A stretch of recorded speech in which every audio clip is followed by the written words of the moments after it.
He glanced at a lottery ad on the table. In seconds, he spotted a flaw. He grabbed a napkin, started crunching numbers. This game was called Windfall. Its jackpot rules were unusual. If no one won the $2 million prize, the money wouldn't roll over. It would be redistributed to smaller winners. Jerry realized something huge. If the jackpot failed, matching just 3 numbers could return more than the ticket cost. He ran probability estimates in his head. Pick 6 numbers between 1 and 49. Chance of matching 3, about 1 in 57. Matching 4, about 1 in 1,000. His conclusion was shocking. Buy enough combinations, and you profit. Invest $1,000, get back $1,800. An $800 profit. But theory is easier than action. Jerry was 65, newly retired. Was this a breakthrough or a gamble? It all began one quiet morning. In Everett, Michigan, everything seemed normal. But for Jerry, life was shifting. After 42 years at the same factory, he had finally retired. At his farewell party, his heart was filled with doubt. He'd spent a lifetime with numbers, but never faced free time before. His family noticed his confusion. They had already pitched in to buy him a fishing boat, a gift to help him slow down.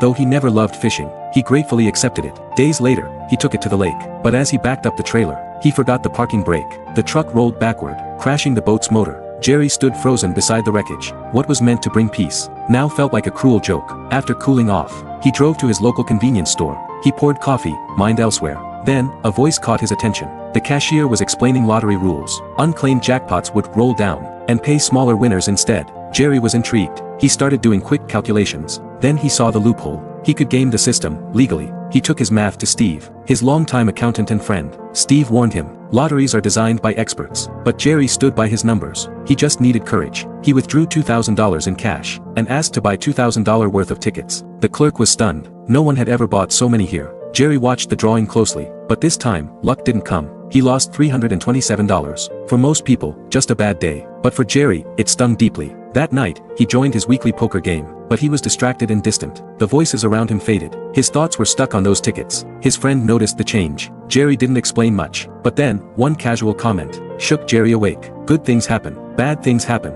It clicked for Jerry instantly. It wasn't about luck. It was about sample size. One test wasn't enough. The math wasn't wrong. The volume was too small. He held up a coin. Flip it 1,000 times. You might get 60% heads, but flip it 5,000 times. You get close to 50/50ths. That's not luck. That's math. He decided to go all in. He withdrew $8,000 in savings, went back to the store. The clerk rolled her eyes. The machine could only print 1,000 tickets per hour. She stood for 4 hours straight. Jerry checked every ticket by hand. This time, it worked. He won $15,700. But now he had a problem. How would he explain the cash? A few days later, his wife found the money. He finally confessed everything. He had cracked the system. He just didn't want to sound crazy. He feared risking their retirement. But her response surprised him. She was all in. We've missed enough already, she said. It's time to do something wild. Together, they reinvested the $15,000. But just as they returned, they learned the Michigan game was shut down. Their perfect strategy had no outlet. Then, a twist of fate. The clerk told them, Massachusetts had the same game. Jerry checked the map. A 10-hour drive. They didn't hesitate. They packed up and hit the road. Even if the car broke down, they'd hitch a ride if needed.